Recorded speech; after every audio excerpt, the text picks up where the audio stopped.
Hello दोस्तों, this is DL आशु। बात करते हैं निफ्टी 50 इंडेक्स के बारे में। और आज के हाई को देखें तो 17,324 का आज हमारा हाई लगा है और लो 16,931 का हमारा लो लगा है। और आज की जो क्लोजिंग हुई है वो 16,983 के आसपास यानी 980 के पास हुई है। अब हम ये देख लेते हैं कि जो हमारे लिए स्ट्रॉन्ग सपोर्ट एंड रेजिस्टेंस का काम कौन कौन सा लेवल हमारा करेगा। वो करेगा हमारा, अगर हम सपोर्ट लेवल की बात करें तो 17,000 से 16,970 से 75 तक के पास का एरिया हमारे लिए स्ट्रॉन्ग सपोर्ट का काम करेगा। अगर ये कल ब्रेक होता है कल के ट्रेडिंग सेशन में तो हम एक डाउन की मूवमेंट फिर से अच्छी देखने को मिलेगी, क्योंकि जो क्लोजिंग हुई है वो 16,980 के आसपास हुई है। तो जो हमारा कल का इम्पोर्टेंट लेवल रहेगा वो 16,970 के आसपास का हमारा इम्पोर्टेंट लेवल रहेगा। 70 से 75 का एरिया अगर ये ब्रेक होता है तो एक डाउन की मूवमेंट हमें अच्छी देखने को मिलेगी। और अगर अपसाइड की बात करें तो अपसाइड हमारा जो स्ट्रॉन्ग रेजिस्टेंस का काम करेगा वो करेगा हमारा 17,300 से 350 का एरिया हमारे लिए स्ट्रॉन्ग रेजिस्टेंस का काम करेगा। तो ये दो लेवल्स हैं, इन दोनों लेवल्स को आप अच्छे से ध्यान रखिए। मार्केट अगर इसके अप और डाउन जाता है तो हमें एक अच्छी मूवमेंट अपसाइड या डाउन साइड की देखने को मिलेगी। ये था हमारी वो सपोर्ट और स्ट्रॉन्ग रेजिस्टेंस। जैसा कि कल हमने एक डिस्कस भी किया था कि निफ्टी में लॉन्ग लेग डोजी बनी है और ये कब एक्टिव होती, ये एक्टिव तब मानी जाती अगर आज की क्लोजिंग है वो इसके ऊपर ही हो जाती। लेकिन ये कैंडल हमारी एक्टिव नहीं हुई। सुबह देखिए इसने इसके ऊपर ट्रेडिंग की। जो हमारा इंडेक्स है निफ्टी 50 इंडेक्स, एक बाइंग व्यू आया वो और कैंडल के ऊपर ही मतलब ट्रेड करने लग गया निफ्टी 50। लेकिन बाद में उसके बाद तुरंत सेलर हैवी हुए और जितना इसको अप लेकर गए थे बायर्स ने और सेलर्स उनको इतना ही नेगेटिव लेकर आए। तो अब हम डिस्कस कर लेते हैं कि ये था हमारा जो लेवल्स बने हुए थे इंडेक्स के अंदर वो वाले। अब हम ये देख लेते हैं कि जो हमारा जो इसमें वेटेज रखने वाले एचडीएफसी और रिलायंस है वो किस तरह की मूवमेंट कर रहे हैं और उनकी मूवमेंट कैसी हुई है। अगर हम एचडीएफसी बैंक की कैंडल डेली टाइम फ्रेम की कैंडल को देखें तो इसमें भी देखिए सेम वही कैंडल बनी है। यानी कल यही कैंडल बनी थी हैमर कैंडल। अगर ये आज एक्टिव मानी जाती, अगर आज की क्लोजिंग इसके ऊपर हो जाती तो हम इस कैंडल को एक्टिव मान सकते थे और एक बाइंग व्यू फिर से एचडीएफसी बैंक में देख सकते थे। तो हम सबसे ज्यादा वेटेज एचडीएफसी रिलायंस हमारे उसमें रखता है इन्फोसिस। तो हम इनके चार्ट्स को जल्दी जल्दी देख लेते हैं कि ये क्या मोमेंट बना है। रिलायंस है वो भी नेगेटिव में ही क्लोजिंग दी है इसने अपनी। तो जो व्यू है वो डाउन की तरफ ही बना हुआ है। अगर अगर इन्फोसिस को देखें तो इन्फोसिस ने आज की क्लोजिंग अप साइड दी है। लेकिन जो रिलायंस और एचडीएफसी जिस तरफ की मूवमेंट करेंगे हमारा निफ्टी 50 इंडेक्स है वो उसी तरफ की मूवमेंट ज्यादा करेगा, क्योंकि सबसे ज्यादा वेटेज रखने वाले ये दो स्टॉक हैं हमारे। आज आज देखिए मूवमेंट बहुत अच्छी हुई है मार्केट में, अपसाइड भी और डाउन साइड भी। तो हमें कल वेट करना है कि मार्केट इस जोन में सस्टेन करे। अब हमें कल का जो ट्रेड करना है वो बहुत सोच समझ के करना है, क्योंकि मार्केट बहुत ज़्यादा वोलेटाइल है। एसएल बहुत जल्दी हिट होते हैं और टारगेट भी बहुत ज़्यादा जल्दी अचीव होते हैं। तुरंत ऑप्शन बायर अगर आप हैं तो मोमेंटम बहुत तेज है, तो सोच समझ कर और कम क्वांटिटी के साथ ट्रेड कीजिएगा। अब चलते हैं 5 मिनट के टाइम फ्रेम पे, देख लेते हैं कि आज का हमारा ट्रेडिंग सेशन किस तरह का था और हमें किस तरह की ट्रेड देखने को मिली। मार्केट उसी जोन में ओपन हुई, ये देखिए दैट वन। मार्केट इसी जोन में ओपनिंग दी, उसके बाद जैसे ही हमारा ये लेवल ब्रेक हुआ यानी यहाँ बहुत सारी भीड़ बैठी हुई थी। ये जैसे ही हमने कल डिस्कस किया था कि ये भीड़ जैसे ही ब्रेक होगी हमें एक अच्छी मूवमेंट फिर से देखने को मिलेगी।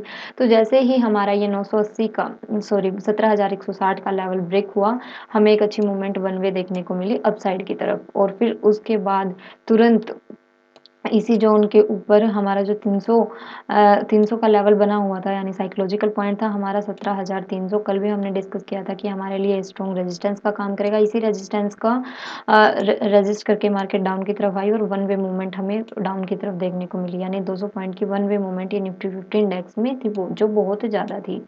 तो हमें अ, दो ट्रेड देखने को मिली वन वे वाली। अब उसके बाद मार्केट में बायर्स ने भी कमा चुके थे और सेलर्स भी कमा चुके थे। उसके बाद हमें सिर्फ कंसोलिडेशन का वेट करना था।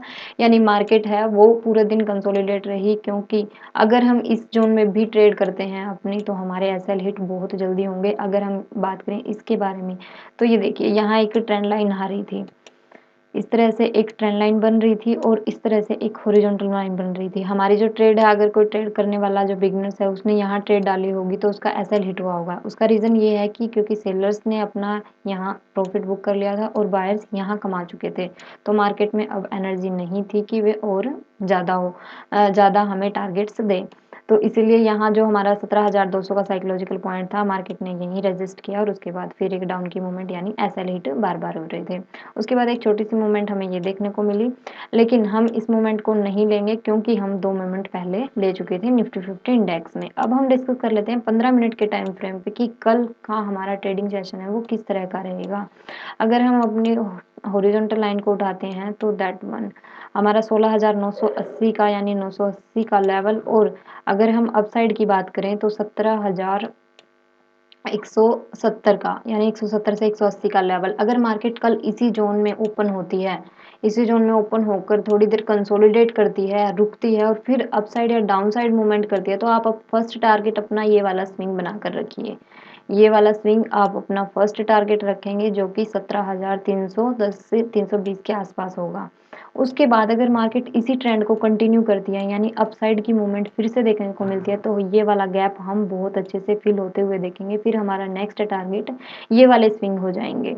ये वाले स्विंग यानी 400 के आसपास का एरिया, 17,400 के आसपास का एरिया हमारे लिए फिर यहाँ एक स्ट्रॉन्ग रेजिस्टेंस का काम करेगा। अगर डाउन साइड की मूवमेंट होती है तो हम फर्स्ट टारगेट है वो रखेंगे 16,920 का हमारा फर्स्ट टारगेट होगा। अगर इससे भी डाउन जाती है तो नेक्स्ट टारगेट वो निकल कर आएगा हमारा 880 से 70 के आसपास का हमारा टारगेट निकल कर आएगा। अगर हम पीछे की तरफ देखेंगे तो इस लेवल पर हमारे स्विंग मैच हो रहे हैं, यानी इस लेवल पर हमारी भीड़ बैठी हुई है। अगर मार्केट इसी जोन को कंटिन्यू करती है दैट वन, ये देखिए ये वाली भीड़ है। तो आप इस एरिया को थोड़ा संभल कर ट्रेड कीजिएगा कि अगर मार्केट 880 के लेवल को निकाल देती है तो हमें एक डाउनफॉल फिर से देखने को मिल सकता है। तो आप इन चीज़ों का ध्यान रखिएगा। आई होप सो आपको ये सारी चीज़ें क्लियर हो गई होंगी। और अगर ऊपर से हम एक ट्रेंड लाइन दैट वन ये वाली ट्रेंड लाइन अप साइड से एक ट्रेंड लाइन भी आ रही है जिसको मार्केट ने बार बार रिटेस्ट किया है, यानी 15 मिनट के टाइम फ्रेम पे हमारी एक ट्रेंड लाइन है देखिए जो बार बार चेक हो रही है। अगर ये ट्रेंड लाइन भी हमारे लिए स्ट्रॉन्ग रेजिस्टेंस का काम करेगी, अगर ये ब्रेक होती है तो इसके बाद भी हमें एक अच्छी वन वे मूवमेंट देखने को मिल सकती है। जैसे ये ट्रेंड लाइन ब्रेक होगी यहाँ हमारे बायर सेलर की भीड़ है वो भी यहाँ से हट जाएगी, तब हमें एक वन वे मूवमेंट देखने को मिलेगी। तो हमारे लिए दो सिग्नल मिल चुके हैं, या हमारी बायर सेलर की भीड़ भी बैठी है और ये ट्रेंड लाइन भी आ रही है अपसाइड की तरफ से। तो अपसाइड की मूवमेंट होती है तो आप इन दोनों सिग्नल्स का ध्यान रखिए। होप सो आपको ये चीज़ अच्छे से क्लियर हो गई होगी। मिलते हैं अगले लर्निंग सेशन में। Thank you so much. Good bless you. Take care.